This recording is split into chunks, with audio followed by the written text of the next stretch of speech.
Senhoras e senhores, sejam bem-vindos a mais esse episódio de Quadrilhagem. Hoje, na verdade, a gente está resgatando alguns episódios que a gente não lançou no passado. Por que a gente não lançou? Sei lá, são tantos motivos que a gente não lançou e a gente vai lançar esse ano. Esse é o primeiro de alguns que a gente tinha guardado no baú e eles estão vindo agora para vocês. Espero que vocês curtam o nosso Quadrilhagem.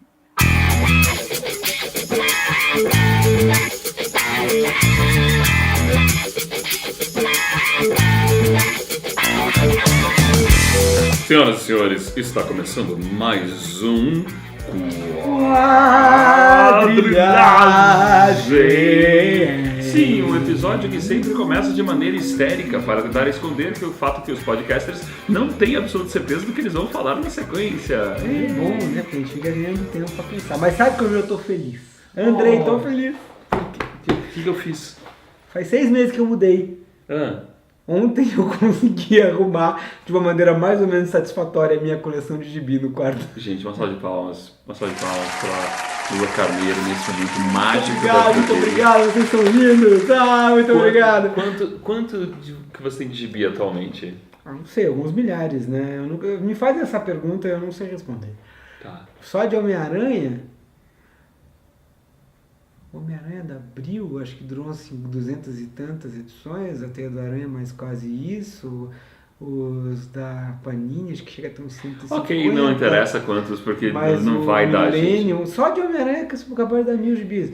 Mas assim, a verdade é que eu sou bem menos maníaco do que outros colecionadores que eu vi aí pela internet. Não, a gente tem colecionadores na internet, se você assiste a galera, por exemplo, do Pipoca com Nanquim lá, a coleção deles é tipo as coleções deles chegam pra nossa coleção e fala humilhado. Aí, Júnior. Aí, moleque. Não, sério, eu respeito muito o Alexandre Calari por ele conseguir manter aquilo tudo, cara. É muito gibi.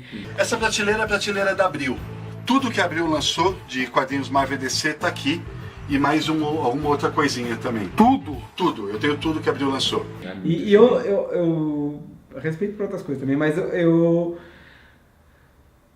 não tenho esse interesse, essa coisa tão completista de querer ter todos os gibis de todas as coisas. Até volta e meia eu me desfaço de certas coisas. E eu gostaria de dizer que quando... Estou me desfazendo dos Vingadores agora, por exemplo. Quando eu me casei, eu tive uma questão de que o espaço precisou ser reequacionado. E vários formatinhos foram embora. E assim, na época que eu fiz isso, eu sofri muito. Só que hoje eu considero um baita de um desapego porque eu não abria mais os meus formatinhos. Eu vou normalmente, eu releio muito coletânea, tem alguns gibis que eu releio sempre, mas eu vou nesses gibis maiores, normalmente quando eu quero procurar alguma coisa. Eu não abria mais, eu só estava com eles lá por compulsão ou por dizer para os outros. Então eu acho que atualmente a minha vontade de colecionar quadrinhos ou de colecionar é especialmente porque eu coleciono histórias. E daí entra tanto do fato de eu querer fazer podcast, querer fazer vídeo, querer fazer peça de teatro, querer fazer improvisação, de querer ter outro lugar onde eu possa buscar uma maneira muito diferente de contar histórias. E essa é a minha principal vontade e a minha principal caça atualmente quando eu vou atrás de gibis novos. Então eu parei de ter a coisa eu vou ter do 12, do 1 até o último. Eu tenho isso ainda com as coisas que eu gosto. Bom, do Homem-Aranha eu tenho um monte de gibi, como eu estava falando, e eu tenho essa coisa de querer ter, de não conseguir parar de comprar. Se bem que mesmo assim tem alguns especiais que eu acho piores, mas que eu olho e falo, isso não tem diferença, não faz diferença nenhuma, e eu acabo passando pra frente. Olha, os que eu fiz questão de terminar, por exemplo, Sandman eu fiz questão de ter todo. Sandman eu fiz questão de ter todo. O Lobo Solitário eu fiz questão de ter todo. Lobo Solitário eu tô começando a gostar agora. Olha ali, um update no podcast sobre mangá. Um update no podcast sobre mangá é que eu continuo comprando Vagabond. E eu tô lá curtindo. Hoje é um dia de confissões. É uma vergonha. É o que é, A gente legal. mente. A conclusão que eu faço é que a gente mente A gente no muda podcast. de ideia, mano. E, assim, eu lembro desses, eu lembro, assim, as coleçõezinhas daí, por exemplo, eu lembro que Adolf, por exemplo, é uma coleção que eu fiz Mas completa. é uma coleção de livros, Uma coleção né? de livros não é já. revista. É uma coisa, ele tem 8, 9 números, é aquilo ali. Eu grande, tinha a mas mesma não questão é do Lula com uma coisa sem fim. com Homem-Aranha, assim, eu comecei a colecionar Homem-Aranha e eu continuei colecionando Homem-Aranha e continuei quando ele mudou de formato, mas uma hora eu desisti, assim, desisti total. Por exemplo, tinha vários números de Super Aventuras Marvel que ficavam na garagem do meu pai. Um dia ele olhou pra mim e falou: o que você vai fazer com isso? Você quer esse negócio? Você mora em São Paulo, você não mora mais aqui em Curitiba faz anos.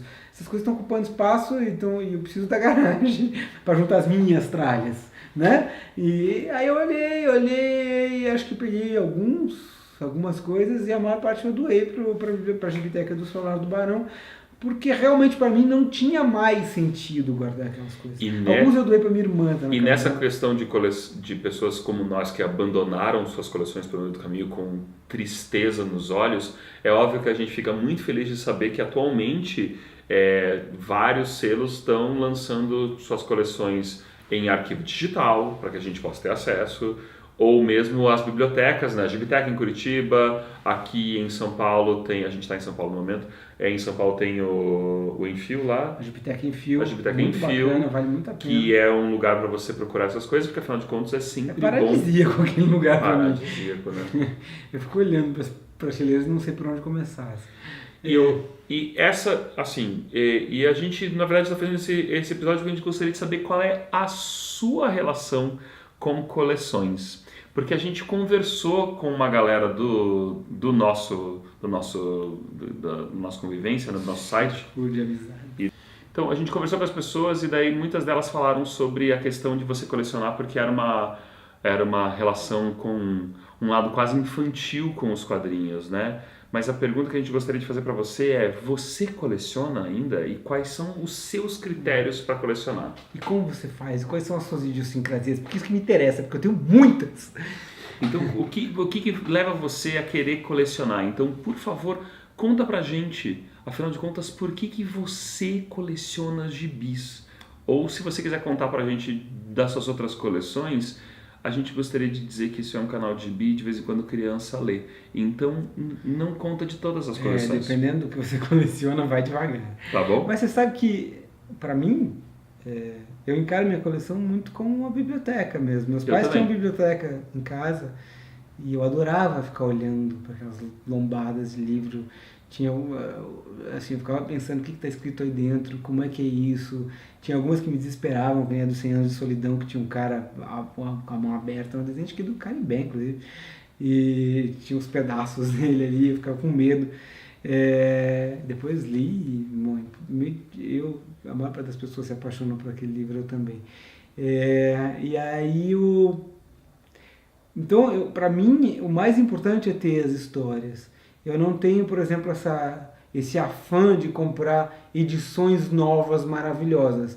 Por exemplo, a edição nova do Inferno é sensacional, mas eu não vejo razão para gastar todo aquele dinheiro numa revista que eu já tenho, uma história que eu já tenho. O Sandman, eu comecei comprando... comecei lendo dos amigos, depois quando eu resolvi comprar, já estava na, sei lá qual edição, estava saindo pela... Dark Horse. Não, tudo em quadrinhos, metal pesado, essas coisas. Image, aquela Image. Image o Simon é da DC, né? Mas a editora no Brasil, quando a primeira vez saiu pela Globo. Sim. Aí depois, eu lembro até que eu comprei os últimos volumes da Globo. Porque eu vim pra São Paulo, tinha amigos que gostavam, comprei o final da história. Aí comecei a comprar o começo, quando foi saindo pela tudo em quadrinhos, o Metal Pesado, o Brainstorm. Essas editoras que acabavam uma e começava a outra e continuava. E aí, quando começaram a sair os encadernados em capa dura da Conrad, chegou um momento que eu comecei a comprar os encadernados e depois de um tempo eu fui trocando os fascículos que eu tinha por encadernados. Mas também é uma bagunça, assim, eu tenho o primeiro, por Luzes Noturnos, está em 2 partes, é da Pixel, o segundo e o terceiro são encadernados da Vertigo mesmo, em inglês, aí daí para frente é da Conrad. A minha coleção é toda assim, ela tem misturas. O Mouse, por exemplo, o volume 1 eu tenho o americano da Pantheon, E o volume 2 é o da Brasiliense, a primeira edição que saiu no Brasil, quando saiu separado ainda. Como é que é o seu mesmo? Eu tenho 2 da Brasiliense e daí, um tempo depois, a minha esposa me deu de presente o mouse, a versão fechadinha e tudo mais. Aí ela falou, você tem? Eu falei, eu tenho. E daí eu falei assim, mas eu dou de presente pra alguém. Tá bom. Fiquei com as 2. Claro. Desculpa. Não, assim, eu queria ter o mouse, a versão de luxo, grandão, mas não sei, eu preferia gastar esse dinheiro em coisas novas, assim, eu tenho um pouco eu fico nessa dúvida. E o pessoal tá lançando, gente, tem várias coisas boas novas. Muita coisa legal. Aí tem isso, por exemplo, o Watchmen eu comprei, não da primeira vez que saiu, no relançamento da Abril, também os 12 volumes separados. Eu tenho uma relação sentimental com aquilo. Eu não sinto necessidade de comprar outra versão do negócio que eu já tenho, sabe? Mesmo que tenha aquele monte de extras, né? Porque a história tá lá e, de certa forma, a história da maneira como eu tenho é mais próxima da maneira como ela foi concebida mesmo. Ela foi feita para sair em vários capítulos, né? Tem essa coisa, a sequência das capas, você coloca uma do lado da outra, isso tem um valor. Não que eu esteja falando mal das versões definitivas do Watchmen, eu achava sensacional, só que eu não tenho vontade de até porque comprá-lo. vocês que estão lançando essa versão definitiva agora vão encontrar uma nova plateia, um novo grupo de pessoas que não comprou naquela época o Watchmen, e eu acho que elas merecem ler e até abrir mão de ver o filme. Aí, uma dica minha. Então, é importante que essas coisas sejam relançadas até para essa galera, porque como a gente tem isso na nossa biblioteca, se as pessoas das novas gerações elas não estão lendo a primeira vez que isso foi impresso no país, que bom que está tendo uma reimpressão, que bom que está sendo refeito, que bom que essas pessoas vão ter acesso a esse material, porque essas histórias são incríveis. E é muito bom você ver uma história incrível como essa sendo lançada como merece, né? Com capa dura, com um papel bom, um formato bacana. E vai fazer com que a gente seja velhos muito mais legais. Eu lembro quando eu li essa história. Todo volume, ótimo. Naquela época, tudo a gente comprava tinha papel. Tinha papel e as pessoas faziam a letra na mão, não tinha tipografia de computador. Você viu que o meu velho é velho, o dele é europeu, o dele migra. Velho imigrante. Eu quero ser imigrante. Eu não estou nem a falar como meus antepassados. Meus antepassados não queriam ser imigrantes em Coimbra. Isto é de Bruno Aleixo. Meus antepassados queriam ser imigrantes no interior de São Paulo. Eu sei que não é quadrinho, mas se não conhece Bruno Aleixo, não sabes o que é um imigrante, que ele queria ser um imigrante, assista Bruno Aleixo. A gente põe o link pro Bruno Aleixo. Eu quero ser como o meu tio. Ai sim, Bruno. E o que é que faz o teu tio? É imigrante. Ah, muito bem. E onde? Na França. E qual é o trabalho dele em França? Imigrante. Não, Bruno. O humor português... Bom, eu sou suspeitíssimo para falar, mas o humor português é sensacional. Gente, se você gosta de colecionar, se você tem coleções, conta pra gente qual é a sua coleção, até porque dependendo de qual for a sua coleção, ela pode entrar nos assuntos do quadrilhagem no futuro. Então conta pra gente qual é a coleção que você mais valoriza na sua biblioteca. Por favor. Por favor. E se você quiser, eu gostaria de saber como que as pessoas lidam com as suas coleções, como que guardam, como que preferem, por que você gosta, se você compra várias vezes a mesma obra, se você não compra, se você costuma substituir pela nova. Conta pra nós! Por favor. Por favor, pra gente saber aqui no nosso colecione os nossos podcasts, os nossos vídeos. É bom que não ocupe espaço no estante.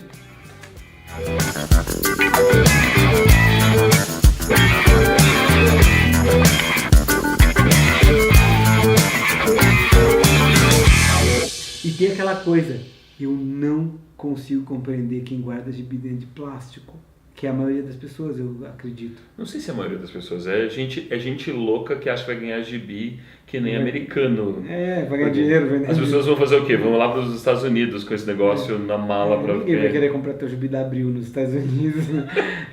Oi, o primeiro número da Mônica, compre de mim. Não, o Homem-Aranha e daí, assim, né? O Sabe cara que- consegue sabe- nem ler o que tá escrito. Mas sabe o que é assim, melhor, o que eu acho mais legal do negócio de plástico?